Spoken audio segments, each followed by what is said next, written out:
This business in GTA Online is honestly a pretty underrated one now, and at least in my opinion, one of the better businesses. For the rest of this video, I'll be going through some different advantages of this business, the main disadvantages, and overall at the end of the video, give my honest opinion. So without wasting any more time, let's get into what this business really is. So this business will be about the garment factory, and the reason I think that this is a pretty underrated business now is mainly because I do feel like it just came and went. I feel like not many people talk about this thing anymore, and I still think it is a pretty nice way to make some cash, along with some of its additional features which make it a pretty nice thing to use every now and again. The first thing that I will cover is the price of the garment factory, and the garment factory was one of the first businesses not to have different upgrades. So on the Mazebank Foreclosures website, if you select the garment factory, you will be able to select it and just purchase it straight away without any other things, and with only a flat cost of $2.3 million, which might sound expensive straight away. Some of the things it comes included with already just make it really worthwhile, and I think that is a really solid price compared to the other things on the Mazebank Foreclosures website. You're probably wondering what this comes included with, especially if you guys have never got one of them. It does have a Mark II weapon workshop inside, a sleeping quarters, a underground sort of garage. It also has a space for the terabyte where you can put some really nice custom upgrades on it, which are only specific to the garment factory. It also has that subterranean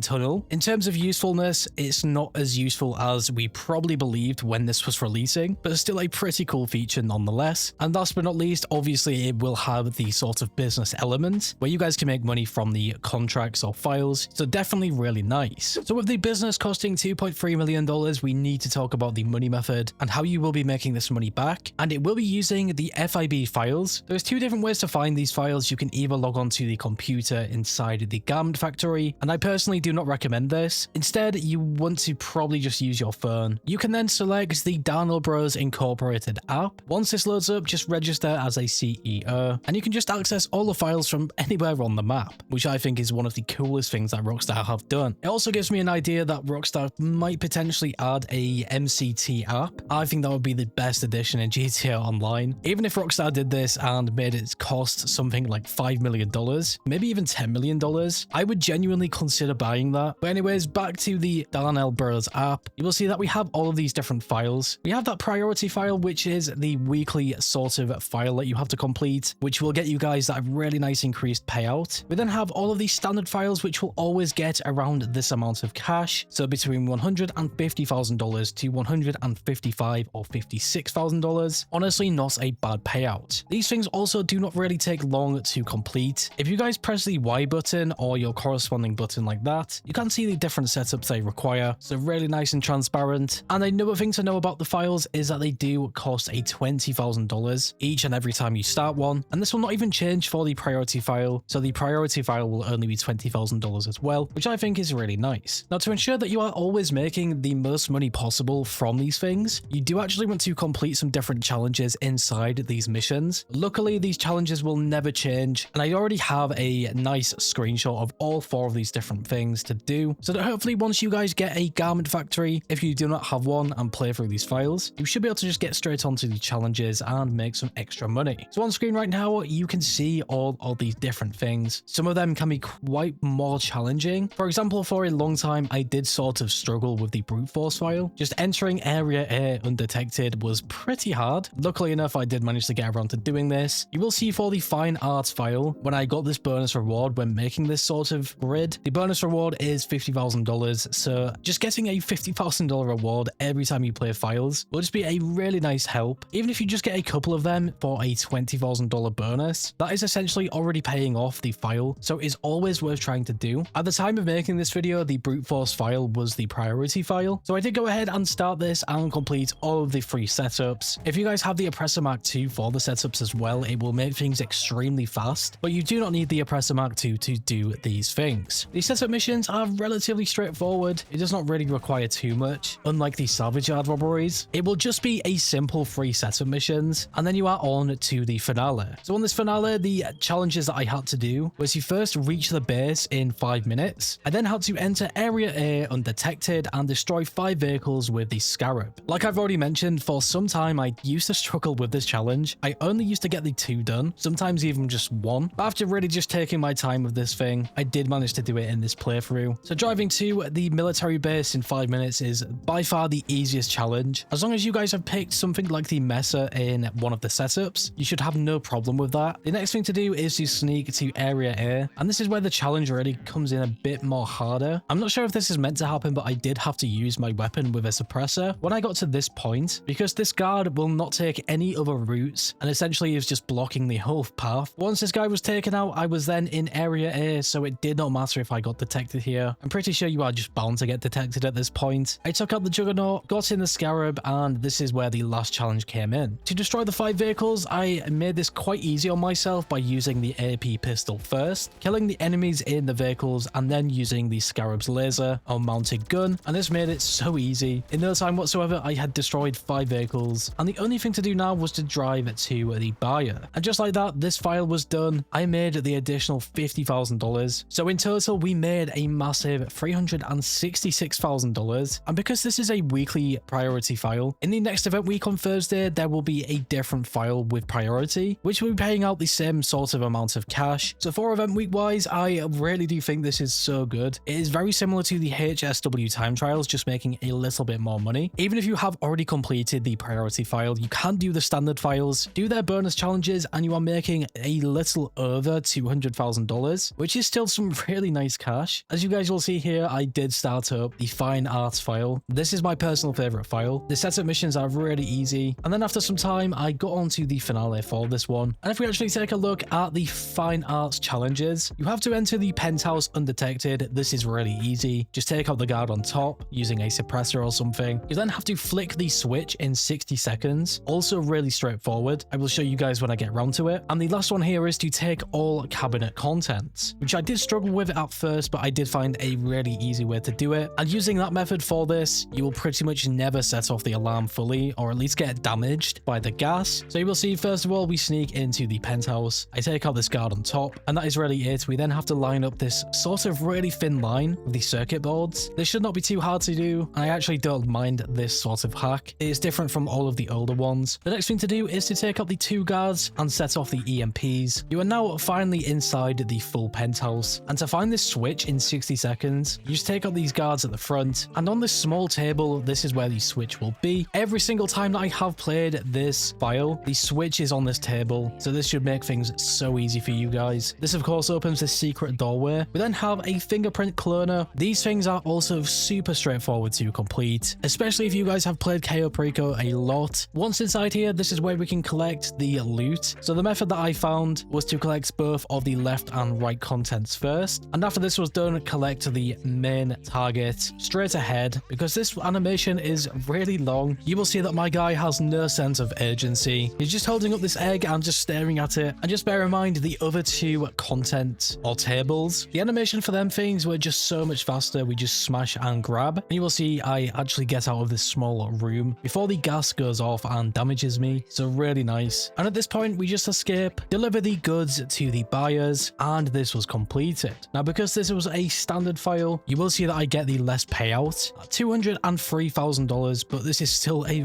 really nice thing. So at this point, you can just go ahead and rinse and repeat these files, eventually make your money back for the garment factory. I still think this is a really nice investment, especially with the priority files, which you guys do every week. In no time at all, you will have your money back. And before we even end this video out, we need to talk about the extra things. For example, the first thing was the Mark II weapon workshop. So this will be a really nice quality of life thing, I think. You can upgrade some of your different weapons right here. And one of the main additions was the terabyte garage. So if you guys have a terabyte, if you park the terabyte inside here, enter the terabyte and press right on the D-pad, you can then customize it, and you will have this completely new option that is only available at the garment factory and the Vinewood Car Club garage if you have GTA Plus. But you will see right there that we have the Bureau Tech, and some of these upgrades are actually really nice. So to quickly go through these things, the collectible scanner is completely pointless, and it will of course cost the most money. Do not waste your cash on this one. Underneath that, we have silent running. I think this one is just a little bit more useful, but still not the best. This will only work if you guys are in your terabyte and you just stop. Essentially what it does, it hides you guys from the radar, very similar to the Akula and the Raju Jet, so it might have some use cases in public sessions. The next thing there is the missile lock-on jammer, probably the best upgrade overall. I don't really need to explain this one. I'm sure that you guys have this for many vehicles. And the final final one is the MCT or Master Control Terminal. This one is a really nice upgrade. You can then pretty much call your terabytes anywhere on the map and start grinding your businesses. So yeah, these upgrades are only available at the Garment Factory if you do not have GTA Plus, or for you guys who have GTA Plus, you can take the terabyte over to the Vinewood Car Club garage and you should be able to upgrade it with these things. So yeah, in total, I do think the Garment Factory is a completely worth it business. There is also one other thing that I did not mention. It was the passive safe income. One of the main reasons I did not mention this is because it will take a long time to even make some good money, like $20,000. It is not the best safe in the game. I don't think it's even close to being the best, but still a pretty nice way to make some extra cash on the side from doing nothing, so really not that bad. I want to hear your thoughts on the Garment Factory in the comments below. Have you guys got one yet? And if you have, what do you think about it? In my opinion, I do think this is one of the best businesses. It is also worth keeping in mind that some of the other businesses in GTA Online will probably cost around the same amount with the upgrades that the Garment Factory already has applied, maybe just a little bit more expensive. But anyways, if you guys went on to enjoy this video or found it useful in some way, shape or form, make sure to leave a like. I always appreciate your support. And if you are new to the channel and like what you see, subscribe and hit that bell icon to never miss a video. Finally guys, stay safe, thanks for watching, and I will catch you in the next one.